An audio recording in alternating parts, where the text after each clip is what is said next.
Hello, this is David Clive Price, and you're so welcome today to the Asia Business Network Expert Series.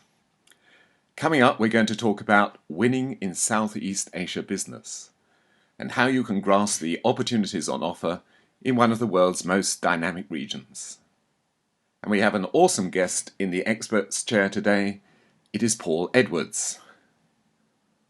Paul had a long and distinguished career in the Army, which included service around the world and as a defense attaché resident in Malaysia with similar responsibilities for Vietnam and Thailand. At various times he has also worked in Singapore, Indonesia and Burma. He speaks Malay Indonesian and is an expert in relationship management. Now Managing Director of Strategic Effect Limited, Paul mentors and successfully enables companies to develop their exports, particularly to Southeast Asia. So we're thrilled to have him here today. Paul, welcome. Thank you, David. So, to kick off, I think we should look at a wider picture. What do you think of ASEAN as, that is the 10 member nations of ASEAN, the Association of Southeast Asian Nations? What do you think of ASEAN as a market for British or Western businesses? Is it worth the effort? David, it certainly is worth the effort, and as you quite rightly said, it is a very dynamic place. Just look at the mix of cultures and people, and there is an excitement in doing business there, whether living there or visiting. And then look at the figures, look at what's happening. And I have been looking at ASEAN quite closely over the last 10 years, and it is moving very definitely in the right direction. And of course, it has a population of 620 million, and the demographics are good. Within that 620 million, let's take Vietnam, for example, some 50% are under the age of 25. They are moving forward, they are changing. They have a total trade of circa 2.5 trillion, driving a combined GDP which is not too dissimilar. And they are sustaining growth. This is not just a spurt. It's been happening for some time. And if you averaged it out, it would probably be around 5%. But probably the most exciting thing is that as ASEAN is evolving to become a very useful common marketplace in Southeast Asia, with the added benefit, of course, now of ASEAN plus 6. That is to say, the associated countries of China, India, Japan, South Korea, Australia, and New Zealand, giving a sort of intra-regional trade element. And of course, apart from the powerhouses, if you like, of Singapore, Malaysia, Burma, Myanmar is now opening up as a result of the gradual political change over the last 5 years, which I'm sure we've all been watching. It's not there yet, but it's definitely moving in the right direction, and a lot of companies and countries are acting on that. And of course, ASEAN is rich with natural resources as well. But most importantly, from my point of view, the future, and I'm talking about the near future, is quite exciting because, as you'll probably be aware, ASEAN has targets for market integration, which include free movement of goods and services, elimination of tariffs, free movement of skilled labour, free movement of capital investment, and of course, a harmonisation of the rules to provide a sort of single window for processes and procedures. So that is all hugely encouraging. And the other thing that comes out of that last piece of information really is that companies, Western companies, whether they be in the UK, Germany, or the USA, for example, are now able to focus on a single country in ASEAN, but then branch out to the others because it is being made so much easier. The other thing that I would say, which makes ASEAN quite attractive, is their own perception of Western brands. Now, I often wax lyrical about the British brand and how attractive that is to various Asian countries. But there are other Western brands that are particularly attractive. And the USA, for example, has a number of really good brands which are popular. And of course, the European brands, particularly with fashion, and of course, the Germans with motor cars. So, to answer your question, it certainly is worth the effort. It's an exciting market, and it's an exciting time for that market, David. Well, thank you for that fantastic overview of the ASEAN market and the 10 nations plus 6, which is a further gigantic opportunity with ASEAN as a platform, as it were, for expanding business into all parts of Asia. And I wonder what you think, Paul, is the most important enabling aspect of doing business in such an extraordinary region of so much connectivity, as you mentioned, using one market as a platform for expanding into another. What do you think is the most important enabling aspect of doing business there? David, I think that, as you will realize also, relationships are so important in Yes, just about every country in ASEAN. absolutely. Yeah. And so relationship building is really the key enabler. And associated with that is getting the right partner, whether that be an agent or a distributor or a partner for a joint venture or whatever that may be. And therefore, my advice would be to get advice and to get proper advice and do the homework. Now, there are many, many different directions that can come from. So, for example, in the UK, there is the UK ASEAN Business Council. There are chambers of commerce, both here in the UK and I'm sure in other countries too, and in the ASEAN countries themselves. And again in the UK, and there will be equivalents for other countries too, there is UK Trade and Investment, and of course our own missions abroad. And those are all sources of good information to take further advice and, where possible, to have an introduction to a partner or representative in country, because really that is the first step. Yes. And then there are two requirements for relationship building. The one is with the partner, because clearly that needs to be built.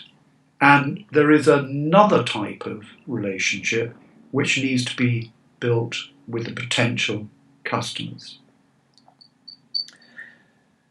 Well, relationships, of course, are not always easy to build if you think of them purely in terms of business in the immediate future, leading, for example, to a deal.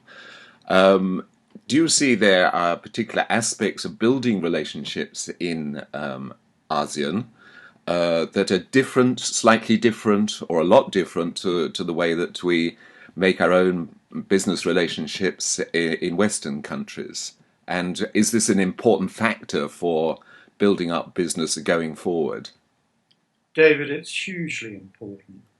And as you know, relationships are built on trust and then confidence. And therefore, there is a need, even in the early stages, to be very careful about how that progresses. And for example, even down to answering emails and other communications. And again, take advice. Because ASEAN and Southeast Asia is very much driven, as you know, by language and culture, is extremely important because we communicate through both. Yes, and there are so many cultures, of course, involved with 10 nations plus. Well, David, I can't think of anywhere else in the world where there is such a diverse and exciting mix of cultures and languages other than within the ASEAN grouping. It is really extraordinary. I was the other day reminded that Unilever has one product suite for the US and the UK, two product suites for Latin America, and 10 product suites for ASEAN, for Asia. So, I mean, that tells you by itself the amount of targeting to local cultures and the differences in those local cultures, which I think a lot of people don't understand. They think of it often as a just one big region, and yet within that region there are so many different cultures, even within markets. Would you agree? Even within markets? Oh, absolutely, even within markets. And what you just said does not surprise me in the least, because there are many differences in languages, culture, religion, what people believe in, their traditions, standards, how they expect people to conduct themselves, which in turn drives how they'll react, how long it will take for them to get back to you, how their decision making works, and who does it, Yes. often at the highest level. Now, that all needs to be taken into account when doing business in ASEAN countries. Because networks, of course, are also important, aren't they? Within each of these countries and their different cultures and societies, and at the same time, networks that stretch out beyond those national boundaries to all the other nations in ASEAN. I was in APEC at the APEC CEO summit in Bali a couple of years ago, and I remember going into the delegates hall and seeing this huge sea of people in business suits and national costumes of the different ASEAN nations, because it was on ASEAN, and they were all meeting, greeting each other, trade delegations here, representatives there, business leaders there, all from the different countries, all shaking hands, exchanging the latest news. And it was a sort of a reminder in one place of just how interconnected these markets are. And I guess for foreign companies, how they must get connected themselves, plug into those networks, because they, after all, are your local and your regional competitors out there. They must do that, and as we talked about relationships, well, a network is a network of relationships, and the more people know you, the better, and that engenders trust and confidence, as we've said before, and people are more likely to do business with you. But also, you mentioned about updating. It's also obviously a method of getting intelligence across the region, business intelligence on exactly what's going on and what people are thinking, what the latest is. Yes, I think you hit the nail on the head there. Intelligence, cultural intelligence, competitive intelligence, business intelligence. It's all to do with the groundwork, isn't it? As the homework, as you said, Paul. Um, I wonder if we could come to specifics for a moment. Let's imagine, because have been in Malaysia as in the army and also doing business in Malaysia, and you speak Malay Indonesian. I wonder if you could give us an idea of how a business meeting, for example, would function in Malaysia, what one should be aware of, how one would prepare for it, etc. Well, David, I think once again, and the common theme here is do your homework and take advice.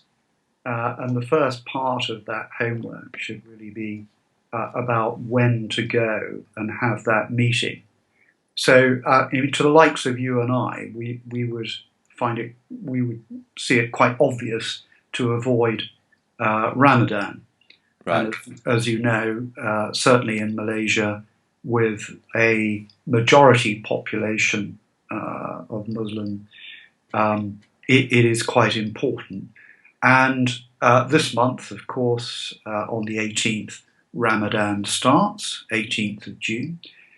And that goes on for a month. But then at the end of Ramadan, which this year finishes on the 17th of July, on a day in Malaysia called Hari Raya. Yes. That is a great celebration. They have a lot of open houses. That goes on for 2 weeks as well. So that is a time frame that one should avoid. It's not impossible to do business during Ramadan, but it should be avoided because it could cause embarrassment because they would not be able to entertain you in the way they would like. The other time, of course, of the week to avoid is certainly Fridays. Friday mornings is often possible if it's before 11 o'clock, but certainly not after that for various reasons. Research needs to go into who is attending. Who is the most senior? Yes. Does he or she have a title? And titles are granted as honours in Malaysia by both the king and by the sultans. Right. And they are very similar. So you could find that somebody is a dato or a datuk, or slightly higher, dato sri or a tan sri, all the way up to being a tun, which is the highest level of award. That's quite important because it dictates how he or she is addressed. Because although Najib is the Prime Minister of Malaysia, he would be addressed as Dato Sri Najib. And when I speak to my friends, such as the Chief of Army in Malaysia, I will call him Tan Sri. I will not call him General. And again, you wouldn't call somebody Mr. if they are a dato. You would call them dato. So that's quite important. Yes, I think honorifics, they're all part of knowing the local culture all over Asia, aren't they? And they're all aspects of doing this homework, of getting inside those cultures, being able to give gifts at the right time, with the right colours, the right numbers, these are all part of the etiquettes that you should know, and that you should be ready to, well, indeed make mistakes with, in order to learn. But the most important thing, I'm sure you agree, Paul, is the readiness to get inside those cultures. So, what do you think are there any pitfalls that you would say you should be particularly aware of in a business context in the different ASEAN countries? I think, in very general terms, I would say things to avoid, because they are total showstoppers, is don't cause embarrassment or loss of face Yes, intentionally or unintentionally, absolutely, yes. because that really can be a showstopper, along with being impolite or rude, which is probably linked to that. For a number of reasons. Firstly, they won't tell you, and certainly not in Malaysia, and I can think of 2 or 3 other countries, they won't tell you when you have upset them Yes. by any of those. You simply won't be invited back. Yeah. And I'll give you one example. When, for example, I was present at a meeting, and it was a very large company, and I won't mention the country either, but an ASEAN country. And this was a meeting which everybody really knew what the outcome was going to be. And that is that for a variety of reasons, the company could not do the work that the government wanted. But at the end of that, the very senior person from the government was extremely upset. And he was upset because it wasn't the news that the company couldn't do it and they were withdrawing. It was how they gave that news, which was extremely blunt Yes. and short. Absolutely. Yes. I then overheard him say that he would not do business with that company ever again. So it is a total showstopper. Yes. That is why, although some people, and you and I have discussed this before, will put culture and etiquette, etc., on further down the list, actually, it's top of the list because getting it wrong means that the business is not going to happen in the first place. Absolutely. Well, that's a really good a tip, and this has been a really great conversation, Paul, and I really appreciate the time you've taken to do this. Just before I let you go, I just have one final question. What is the biggest, most crucial factor to bear in mind for doing business in Asia or preparing yourself to do business in Asia? I Just, would say I would go back to the relationships and yeah, the introductions. And I would say the most important thing is to have a good introduction to a very good partner. It is essential to have someone on the ground who is representing your interests on a day to day basis and is able to subsequently advise you on how to avoid all of the pitfalls and to really get you your personal brand and your company brand really well thought of in the country concerned and moving forward in accordance with all the business rules as well, which currently are slightly different, but hopefully that will improve and harmonise under the current targets that ASEAN has set itself. I'm sure that's a really important tip that listeners will want to think about. And that's it for today. And I'd like to thank Paul for being my guest. And if you'd like to know more, please visit Paul's website at www.strategic-effect.com. Strategic-effect.com, which is also there at the links below. And listen in to more news and views on doing business in Asia at Asia Business Network Expert Series, to which you can also subscribe on iTunes.